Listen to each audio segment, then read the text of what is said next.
जब यहाँ पे आपका इंडस्ट्री आप खोल रखे, करोड़ों रुपए लगा रखे हैं यहाँ पे, हैं, आपके पास वर्कर मिलेगा ही नहीं। गवर्नमेंट डंडा करेगी पीछे से कि भाई आप ऐसे ही वर्कर लीजिए, और आपके पास आदमी नहीं रहेगा, तो कहीं ना कहीं तो जीने के लिए आप जाइएगा ही। तो मैक्सिमम लोग जो यहाँ पे हैं वो पलायन करेंगे ही करेंगे। गुड़गांव में यहाँ पे जो इंडस्ट्रियल डेवलपमेंट है वो इंडस्ट्रीज़ के कारण है। अगर यहाँ से इंडस्ट्रीज़ चली गई तो आप देखिए गुड़गांव में बचेगा क्या, ये फिर दोबारा गांव हो जाएगा जैसे पहले था।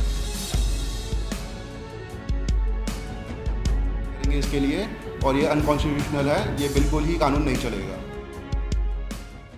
निजी नौकरियों में स्थानीय युवाओं के लिए 75% आरक्षण पर कानून बनाने का फैसला हरियाणा सरकार के लिए मुश्किलें खड़ी कर सकता है। सरकार के इस फैसले के खिलाफ हाईकोर्ट में चुनौती दे दी गई है और कानून को खारिज करने की मांग उठाते हुए गुरुग्राम के सैकड़ों उद्योगपतियों ने हरियाणा से पलायन कर जाने की चेतावनी भी दी है।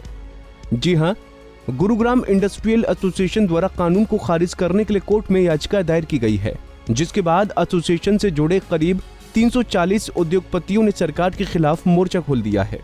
उद्योगपतियों का कहना है कि यह कानून संविधान के खिलाफ है और अगर यह कानून लागू हुआ तो उन्हें लेबर की भारी परेशानी आ जाएगी। ऐसे में मजबूरन उन्हें यूपी, राजस्थान जैसे अन्य राज्यों में पलायन करना पड़ जाएगा। मेरा नाम लोकेंद्र तोमर है और मैं यहाँ सेक्टर 37 इंडस्ट्रियल एरिया में फूड प्रोसेसिंग यूनिट चलाता हूँ। देखिए, पिटीशन तो इसमें लगानी चाहिए और हम इसके जो ये कानून इन्होंने बनाया हम इसके अगेंस्ट हैं, क्योंकि एक तो पहले ये हमारे जो कॉन्स्टिट्यूशनल राइट है उसके अगेंस्ट है, और दूसरा अगर आप पुरानी हिस्ट्री देखें तो जिस स्टेट ने भी अनफ्रेंडली इन्वायरमेंट क्रिएट किया है इंडस्ट्री के लिए, उस स्टेट में से इंडस्ट्रीज़ गायब हो गई हैं। अब आप देखिए कि वेस्ट बंगाल में पहले एक बहुत बड़ा इंडस्ट्रियल हब हुआ करता था, अब वहाँ कुछ नहीं चलता, क्योंकि ऐसी अगर आप पॉलिसीज़ बनाएंगे तो जो इंडस्ट्रियलिस्ट हैं वो भाग जाएंगे। और अगर गुड़गांव में यहाँ पे जो इंडस्ट्रियल डेवलपमेंट है वो इंडस्ट्रीज़ के कारण है। अगर यहाँ से इंडस्ट्रीज़ चली गई तो आप देखिए गुड़गांव में बचेगा क्या, ये फिर दोबारा गांव हो जाएगा जैसे पहले था। देखिए, जो भी लोकल यहाँ पे आप देखेंगे आदमी, एक तो जैसे हम ये कहेंगे कि मज़दूर जो 10,000 से नीचे की सैलरी की अगर हम बात करें तो मज़दूर की कैटेगरी में ज़्यादातर लोग यूपी और बिहार से आते हैं। लोकल हरियाणा का आदमी कोई मजदूरी नहीं करता। और अगर आप देखें वॉल्यूम इनका कि अगर फैक्ट्री में 1,000 आदमी है तो 800 आदमी तो मजदूर होंगे जिनकी सैलरी 10,000 से नीचे है। और आप उसमें कहें कि लोकल आदमी यहाँ पे काम करेगा, वो काम करना ही नहीं चाहता। ज़बरदस्ती आप किसी से काम कैसे करवाएंगे? तो इसलिए जो ये जो रूल है वो किसी भी एंगल से फिट नहीं है और ना ही ये प्रैक्टिकेबल है कि आप प्रैक्टिकली आप इसको अप्लाई कर पाएँ। हमें नहीं लगता, ये तो उन्होंने अपने कुछ पॉलिटिकल माइलेज के लिए किया है, क्योंकि कोई भी इंडस्ट्री इस तरीके के अननेसेसरी इंटरवेंशन नहीं चाहती। और इंडस्ट्रियलिस्ट को इंडस्ट्री चलाने दीजिए, देश की तरक्की के लिए वो काम कर रहे हैं। अननेसेसरी हर जगह अगर आप हर चीज़ को रेगुलेट करना चाहेंगे, हर चीज़ आपके हिसाब से होगी तो कुछ भी नहीं होगा, क्योंकि जो आपके अधिकार क्षेत्र में है वही पहले सही नहीं चल रहा। पहले उसे ठीक कर लीजिए, फिर किसी और को ठीक करने की कोशिश कीजिए। हाँ जी, हमने तो ऑलरेडी प्लानिंग कर ली है। तो हम तो राजस्थान जो इंडस्ट्रियल एरिया है भिवाड़ी का, हमने तो वहाँ फैक्ट्री शिफ्ट करने की ऑलरेडी प्लानिंग कर ली है और हमने कंस्ट्रक्शन वहाँ पे चालू कर दिया है। और हमारे बहुत से दोस्त हैं जो इस बारे में सोच रहे हैं कि अगर ये इम्प्लीमेंटेशन ऐसा हुआ, अभी तो कोर्ट केस चल रहा है, तो वो भी यहाँ से फिर या तो ग्रेटर नोएडा की तरफ शिफ्ट करेंगे, वहाँ पर इंडस्ट्रीज़ हैं, या भिवाड़ी भी एक अच्छा इंडस्ट्रियल एरिया है, काफ़ी फैसिलिटीज़ भी दे रही है गवर्नमेंट, तो वहाँ पर फैक्ट्रीज जा सकती हैं।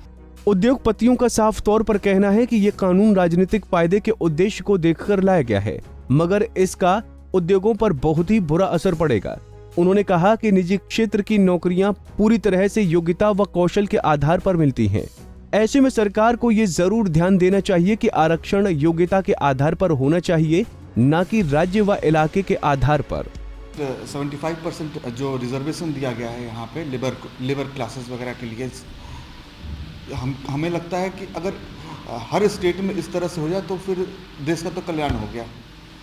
दूसरा चीज़, क्या आपके हरियाणा में क्या स्किल लेबर इस तरह के हैं जो कि अगर ज़रूरत पड़ जाए, लोगों को इंडस्ट्री को ज़रूरत पड़ जाए तो क्या उसको वहाँ पे भरपाई कर सकते हैं?